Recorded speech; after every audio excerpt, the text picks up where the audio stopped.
Hey guys, today I'm going to be doing my second Q&A. So I just have a bunch of different 3x3 averages in the background. So first of all, you guys left so many questions. Thank you so much. I really appreciate it. I'm going to try to get through all of them. I'm literally just going to scroll down and try to answer all of them. But there are some that I'm going to skip because they either don't make sense or the answer is just too long. So I'm really sorry if I skip yours. But, yeah, and I'm not going to read off people's names just to save time, but I will give a shout out to the person who suggests the topic. Alright, so let's get started. Have you ever done two-line? No. How many puzzles do you own? From 250 to 300. When did you first get sub 20 times? In around 2015. Do you do any sports? No. Do you still skateboard? No. You should try 4-blind, 5-blind, and multi-blind. No. Do you see yourself cubing in 5 years? Well, I'd really like to organize comps, in college. That's a really good opportunity to, organize a lot of comps. So hopefully, but honestly can't guarantee that I'll be cubing in 5 years. How'd you get into cubing? Well, I think I just, had a cube, and then, my dad, figured out how to solve it through the, instruction booklets. The old Rubik's Cubes used to come with instruction booklets. And then, I wanted to be, faster than my dad. So I learned too, and then I guess it just kind of started from there. Vaseline, yeah, it's not for my cubes. It's just there. Are you good at math? No. What's been your favorite comp you've been to? Probably McDonough Worlds Qualifier, because it just kind of had weird events, which I actually like, and it was a huge venue. The venue was so nice, and there were only 37 competitors, and it was just a really relaxed comp. I just had a lot of fun.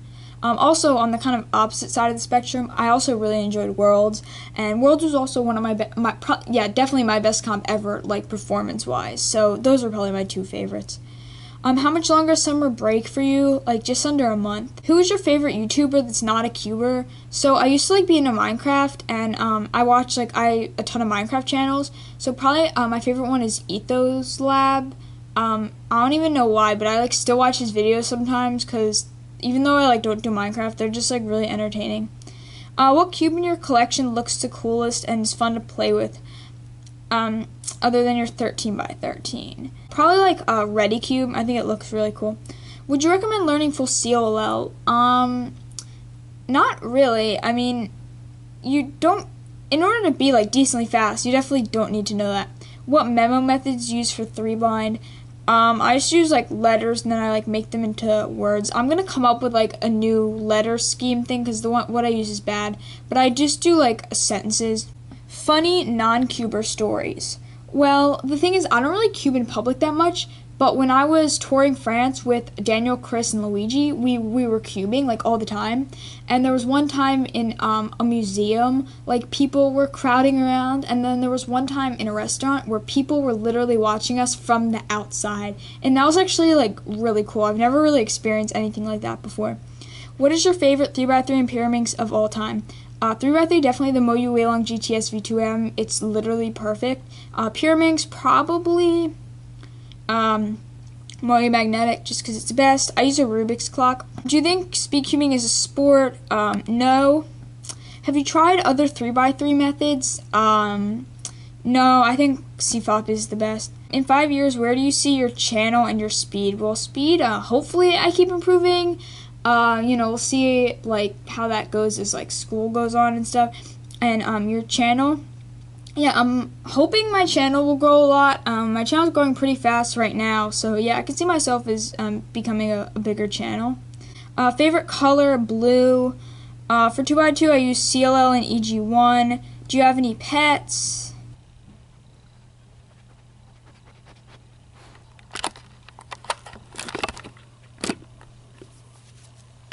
How much do you practice 3-blind? I've done 6 attempts ever.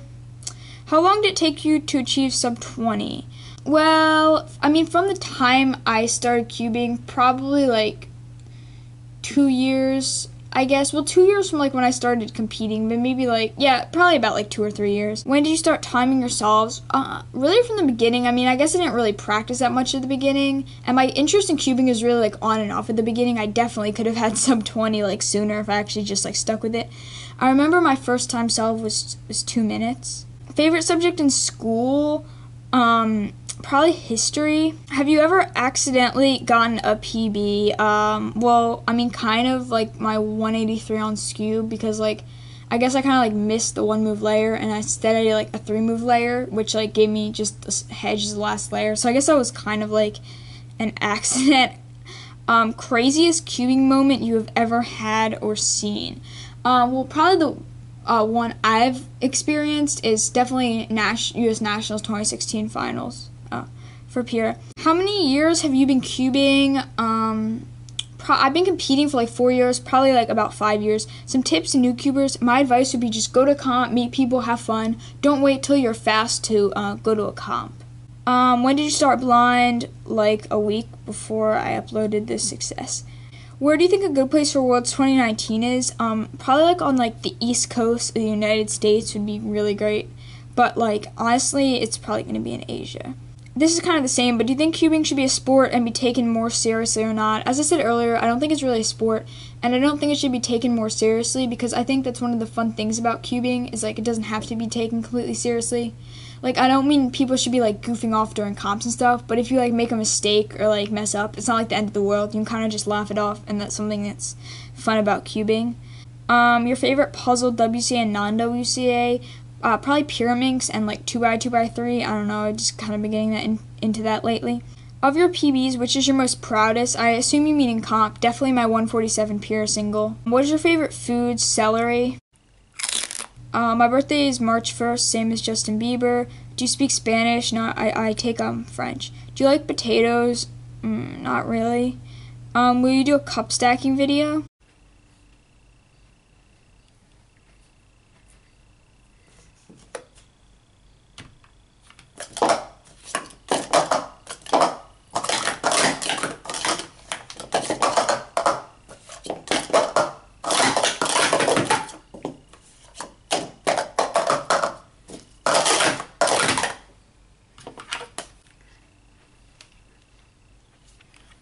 Do you think a USA state tour would be a great idea based on Latin American cubing tour? Yeah, that would actually be a really great idea, and next summer I'm hoping to do something like that. I wanted to this summer, but since I was away at Worlds and stuff, I couldn't. Just to, do a little traveling and experience comps that aren't like in the area that I've been going comps to. So yeah, that would be really fun actually. Do you know full OLL on any OLL, CP, or CLL? I know full OLL, but that's really it. How do you get consistent solves? Practice. Thoughts on adding a relay event? I think that'd actually be really fun unofficially, not really as an official event. What tutorial did you use to learn blind? Well, I actually learned like a few years ago. I didn't actually attempt it until like a week ago, but yeah, I used Noah Arthur's tutorial on Cubing World. And the last question is, do you have any blind solving tips? Not really. Probably just ask someone who's not completely trash at blind. Okay guys, that's it for questions. I'm sorry if I skipped any. Some I just kind of didn't really have answers to, so I didn't answer them. But today's topic was suggested by 2YA. And they said, when you're in a slump and you feel like nothing is getting faster, how do you keep motivation to going and practicing? I think this is a really, really good discussion question, because I think this is a problem a lot of cubers face. Like, you're gonna get into slumps, sometime in your cubing career. And I think it's really appropriate that I was doing 3x3 for this video, because I just got rid of a really huge slump in 3x3 officially. So like 8 months ago, I got my 1059 average, which was really good. And after that, I just went into a huge slump. I couldn't even get sub 11. It was bad. I just kind of felt like I was getting like worse and worse. And then recently at Worlds, I finally broke that and I got a 1025 average. And then a few weeks later, at Severna, I got sub 10, so I think I really broke out of that slump, and it feels good. Once you get out of it, then you'll find yourself like improving more rapidly.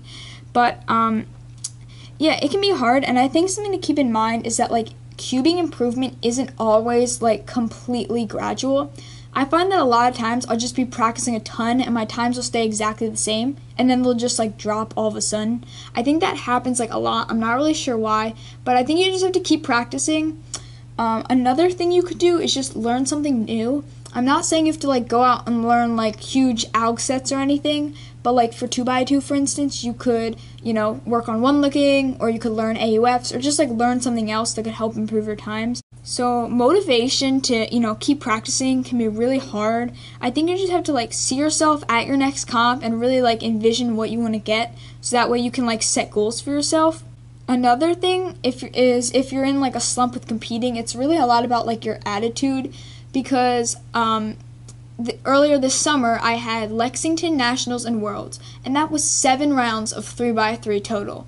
And at the time I was averaging like really low 10, almost sub 10. So I was like, all right, 10:59 shouldn't be that hard. Like that shouldn't be that hard of an average for me to get. And it was my last round of Worlds, my last chance, and I just told myself, all right, you have to do this now. And then I did it. And I think a big part of it was just holding back. I had just been holding back, and then when I finally kind of went for it, I was able to do it. So, yeah. I mean, another thing is if you're just kind of like sitting there and you don't really find yourself improving, I think it always helps to just like change it up, like sit in like cube in a different location, or like, use a different cube, or even like switch to a different event. If you're like really struggling with one event, you don't have to like stop cubing. That's one of the cool things about cubing. There's so many different events. Like if you're struggling with one event, you can just, I find it really helps to just kind of put that event aside for a bit, work on some other things, and then, come back to it a little while later. So, yeah, if you guys have any like suggestions for if you're in a slump or anything that I didn't mention, feel free to like leave it in the comments. And also feel free to leave questions and topic suggestions for the next Q&A in the description. Thanks so much for watching. Bye!